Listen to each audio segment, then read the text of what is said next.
జై శ్రీరామ్. అందరికీ నమస్కారం. వెల్కమ్ టు న్యూస్ అఖండ. నేను మీ కస్తూరి శ్రీధర్. ముందుగా ఈ న్యూస్ చెప్పబోయే ముందు మీకైతే నేను ఒక మాట చెప్పదలుచుకున్నా. ఏ కులమైనా కావచ్చు, ఏ మతమైనా కావచ్చు, మనం అందరం కూడా కలిసే ఉంటున్నాం భారతదేశంలో.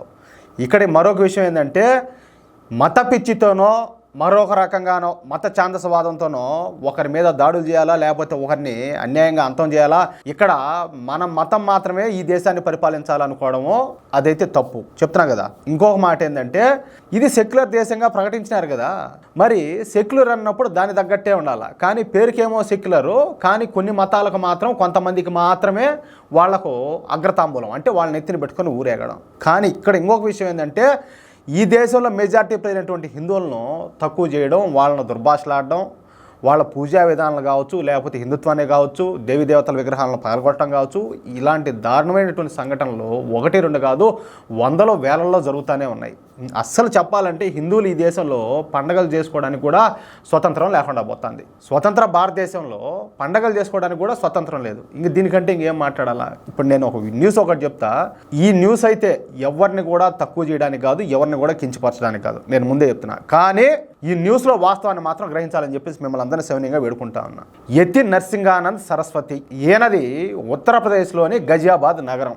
గజియాబాద్ నగరంలో అత్యంత ప్రసిద్ధి చెందినటువంటి దశనా అనే దేవాలయానికి ఈయన ప్రధాన పూజారిగా ఉన్నారు. యతి నరసింహానంద్ గారు పచ్చి హిందుత్వవాది, అంటే కట్టర్ హిందూ అనమాట. అదేవిధంగా ఉన్న విషయాన్ని ఉన్నట్టుగా మాట్లాడతాడు. అందులో ఏ మాత్రం కూడా మొహమాట పడ్డం. ఎవరైనా తప్పులు చేస్తే వాళ్ళు ఎవరైనా సరే మొహానే ఇది తప్పు అని చెప్పేస్తాడనమాట. అంత స్ట్రైట్ ఫార్వర్డ్ మనిషి. అందుకే యతి నరసింహానంద్ గారికి శత్రువులు ఎక్కువగా ఉన్నారు. నేను ఇక్కడ మీకు ఒక సామెత ఒకటి చెప్పాలా. యథార్థవాది లోక విరోధి అన్నట్టుగా యతి నరసింహానంద్ గారికి మిత్రులు తక్కువ, శత్రువులు ఎక్కువ. అయితే దసరా సందర్భంగా గజియాబాద్లో ఒక కార్యక్రమం ఒకటి జరిగింది. ఈ కార్యక్రమానికి ముఖ్య అతిథిగా యతి నరసింహానంద్ గారిని పిలిచారన్నమాట. అర్థమవుతుంది కదా మీకు. ఇక ఆ కార్యక్రమానికి ముఖ్య అతిథిగా హాజరైనటువంటి ఈ యతి నరసింహానంద్ మాట్లాడుతూ, మన దేశంలో తీవ్రవాదం రోజు రోజుకు పెరిగిపోతుంది. అవును, వాస్తవమే. ఈ దేశంలో పుట్టినోళ్ళు, ఈ దేశంలో పుట్టి ఈ దేశంలో సకల సదుపాయాలు అనుభవిస్తూ ఉండేవాళ్ళు, వాళ్ళకు ఓటర్ కార్డు ఉంటుంది, రేషన్ కార్డు ఉంటుంది, ఆధార్ కార్డు ఉంటాయి, అదేవిధంగా ఈ ఆరోగ్యశ్రీ కార్డులు ఉంటాయి, అన్నీ కూడా ఉంటాయి. అంటే అందరితో పాటు వాళ్ళు కూడా సకల సదుపాయాలు అనుభవిస్తూ కూడా ఈ దేశాన్ని పూర్తి స్థాయిలో వ్యతిరేకిస్తూ ఉంటారు. అదేవిధంగా అసలు పెద్దోళ్ళు మాట్లాడేది ఒకరు, చిన్న చిన్న బచ్చగాళ్ళు కూడా హిందువులను లేకుండా చేస్తాం, హిందుత్వాన్ని లేకుండా చేస్తాం అని చెప్పేసి ఇష్ట ప్రకారం మాట్లాడుతూ ఉంటారు. అలాంటి వీడియోలు మనము సోషల్ మీడియాలో కోకొల్లగా చూస్తూ ఉంటాం. అవునా కాదా? నేను చెప్పేది కరెక్టా కాదా? ప్రతి ఒక్కరు కూడా గుండెలు మీద చేసుకొని మీరు నమ్మే దైవం సాక్షిగా ఆలోచించి మీరే చెప్పండి. అది మరి ఆ మాదిరిగా మాట్లాడేటప్పుడు ఎవరు కూడా దాన్ని వ్యతిరేకించరు, ఎవరు కూడా అడ్డుకోరు. అరే నువ్వు మాట్లాడుతుంది గాడిద కొడక, నువ్వు మాట్లాడుతుంది తప్పురా అని చెప్పి ఎవడు కూడా మొహం మీద కొట్టరు, చేయరే. ఈ దేశంలో పుట్టి భారత మాతాకి జై అనాలంటే ఒప్పదు, జనగణమన పాడాలంటే ఒప్పదు, జై హింద్ అనాలంటే ఒప్పదు. కానీ జై పాలస్తీనా అంటారు. పాలస్తీనా జెండాలు ఇక్కడ మన దేశంలో దాన్ని ఊరేగించి తిప్పుతారన్నమాట పాలస్తీనా జెండాలు.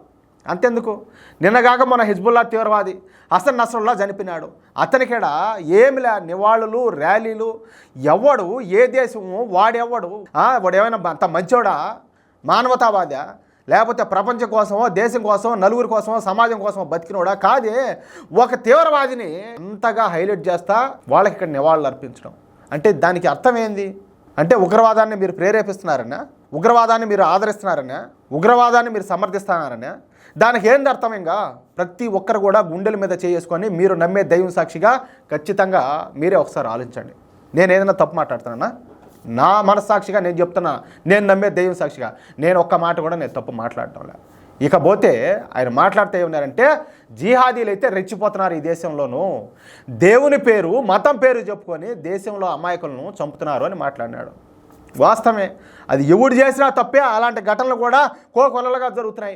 కాశ్మీర్లో ఉన్నటువంటి కాశ్మీర్ పండితులు ఏమైనారు? ఎందుకు కాశ్మీర్ని వదిలి వాళ్ళు పొట్ట చేత్తో పట్టుకొని, ప్రాణాలు అరిచేతుల్లో పట్టుకొని వాళ్ళు ఎందుకు అక్కడి నుంచి పారిపోయి రావాల్సి వచ్చింది? వాళ్ళ ఆస్తులన్నింటినీ వాళ్ళు ఎందుకు పోగొట్టుకోవాల్సి వచ్చింది? ఈరోజు పశ్చిమ బెంగాల్లో జరుగుతున్నాయి, కేరళలో జరుగుతున్నాయి. ఎక్కడైతే ఈ జాంబీగాళ్ళు ఎక్కువ ఉన్నారో అక్కడల్లా కూడా జరుగుతూనే ఉన్నాయి. మనం ఏదైనా మాట్లాడితే మనం మత ఛాందసవాదులం అయిపోతాం, మతతత్వవాదులం అయిపోతాం. అంటే ఇప్పుడు మనం చూస్తూనే ఉన్నాం, హిందువుల పూజా విధానాలు కావచ్చు, హిందువుల సంస్కృతి సాంప్రదాయాలు కావచ్చు, చివరికి మన పండగలు చేసుకుంటామంటే ఆ పండగల మీద, లేకపోతే మనం దేవుళ్ళు ప్రతిరూపాలను పెట్టుకొని విగ్రహాలను పెట్టుకొని మండపాలు కట్టుకుంటే ఆ మండపాల మీద రాళ్ల దాడులు చేస్తారు. అదేంది? అది దేవతామూర్తుల విగ్రహాలను విరగొట్టడం. ఏంది నాయన? ఎంత దారుణంరా స్వామి, ఎంత పాపం రాది, ఎంత అపరాధం అది. వంశాలు ఉంటాయా? నాశనం అయిపోవా? ఎవరైతే మాత్రం దాన్ని సమర్థించే మాట అది. కానీ హిందువులు ఏదైనా మాట్లాడితే మాత్రం అది ప్రపంచంలో ఎవరూ చేయకూడనటువంటి నేరం అని చెప్పి ఆ స్థాయిలో దాన్ని చేస్తారు. నేను ఇంకొక మాట చెప్తా. జాకిర్ నాయక్ మొన్న మలేషియాలో ఇదే మాదిరిగా ఒక సభలో హాజరయ్యి జిహాదీని సపోర్ట్ చేస్తా మాట్లాడినాడు. జిహాదీని ఆయన అసలు ప్రేరేపిస్తా, రెచ్చగొడతా మాట్లాడినాడు. ఈ ప్రపంచం శాంతియుతంగా ఉండాలంటే అది ఇస్లాం మతం వల్లనే సాధ్యము.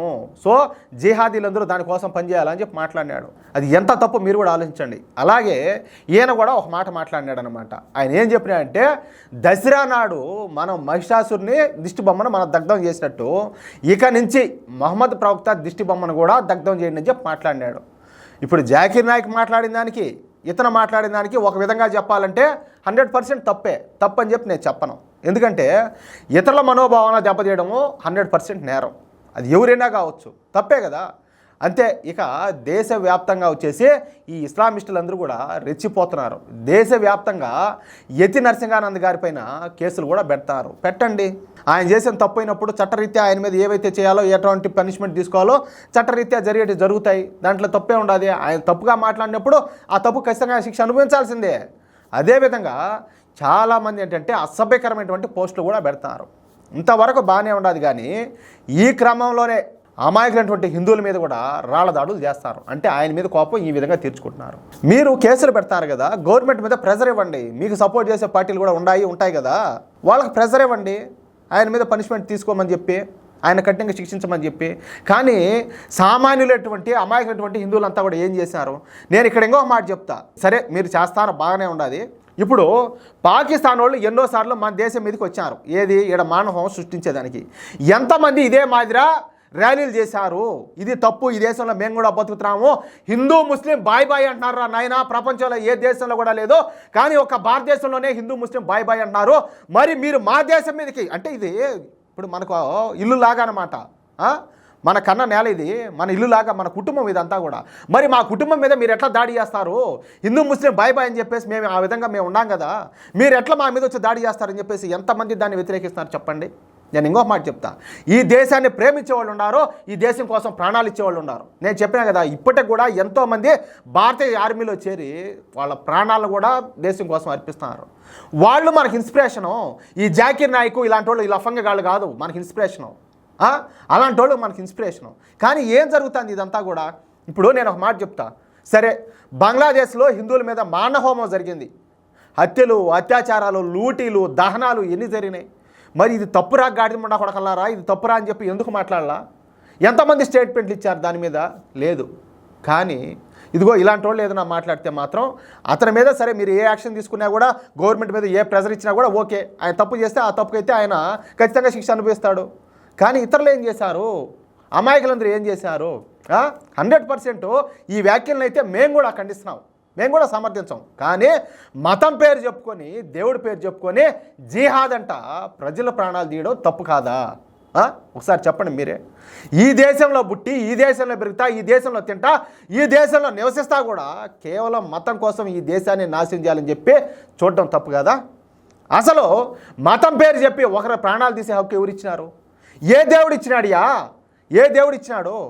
అందుకే అన్ని దేశాలు కూడా ఈ మత పిచ్చి బట్టి కొట్టుకొని చచ్చారు చూడు. వాళ్ళందరినీ కూడా దూరం పెడుతున్నాయి, ఆ దేశాలందరినీ కూడా దూరం పెడుతున్నాయి. ఈ యతి నరసింహానంద అన్న మాటకు ఇదంతా చేస్తారు కదా. సరే, మరి మీరు చేస్తానంతా ఏంది? ఎన్ని వీడియోలు, ఎంతమంది స్టేట్మెంట్లు చూడరు? ఏలా కుత్తుకలు కోసైనా కూడా ఈ దేశాన్ని అంతా కూడా మేము ఇస్లామిక్ రాజ్యం చేస్తామని చెప్పేసి ఎన్ని స్టేట్మెంట్లు ఇలా. మరి ఎంతమందిని మీరు ఖండించినారు? ఎంతమంది వ్యాఖ్యలు మీరు ఖండించినారు? ఏంది ఇదంతా? ఏందిరా నాయన ఈ కర్మ ఏంది? దరిద్రం ఏందిరా స్వామి?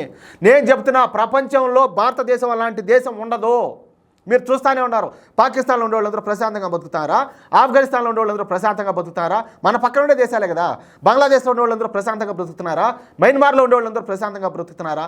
ఎవరు ప్రశాంతంగా బతుకుతున్నారు? కానీ ఇక్కడ ఎవరు బ్రతుకు వాళ్ళు బ్రతుకుతా కూడా పక్కన వాళ్ళ నాశనం చేసేదానికి ఎవరు ప్రయత్నాలు వాళ్ళవి, ఎవరు ప్రయోగాలు వాళ్ళవి. ఒక్కొక్కరు ఒక్కొక్క స్టేట్మెంట్లు, ఒక్కొక్కరు ఒక్కొక్క రకాలు. ఈ మత పిచ్చి ఏందో నాకైతే అర్థమే కావడంలే. మరి ఈ మత పిచ్చితోటి మీరు చేస్తున్నటువంటి ఈ మారణ హోమాలకు మిగతా వాళ్ళు ఎంత దారుణంగా నరకం అనిపిస్తున్నారో తెలుసా మీకు? ఏ రోజైనా కూడా ఆలోచించినారా? నేను అందరినీ అన్నోలే, కానీ మతం పేరు చెప్పుకొని ఈ ల్యాండ్ జిహాద్ ఏంది, లవ్ జిహాద్ ఏంది, సోషల్ మీడియా జిహాద్ ఏంది, రైల్ జిహాద్ ఏంది, తుక్కు జిహాద్ ఏంది ఇదంతా? అసలు తాము బతకడమే కష్టమైపోయిన గగనమైపోయిన ఈ రోజుల్లో ఒకరిని శాసించాలనుకుంటే ఈ మత పిచ్చి, ఈ మత ఛాందసవాదం ఎంతవరకు సమర్థనీయమో, ఎంతవరకు సమంజసమో? నేను ఏదైనా తప్పుగా మాట్లాడంటే ఖచ్చితంగా ప్రతి ఒక్కరు కూడా కామెంట్ పెట్టండి. నేను నమ్మే భగవంతుడి సాక్షిగా, నేను నమ్మే ధర్మ సాక్షిగా చెప్తున్నా, నేను నిజాయితీగానే మాట్లాడినా. మీకు చెప్తున్నా కదా, మీకు ఈ న్యూస్ కానీ నచ్చితే, అదేవిధంగా నేను చెప్పింది కరెక్ట్ అని మీరు భావిస్తే ఈ న్యూస్ను నలుగురికి షేర్ చేయండి. అదేవిధంగా మీ యొక్క అమూల్యమైన అభిప్రాయాలను కూడా దయచేసి ప్రతి ఒక్కరు కూడా కామెంట్ రూపంలో తెలియజేయండి. జై శ్రీరామ్.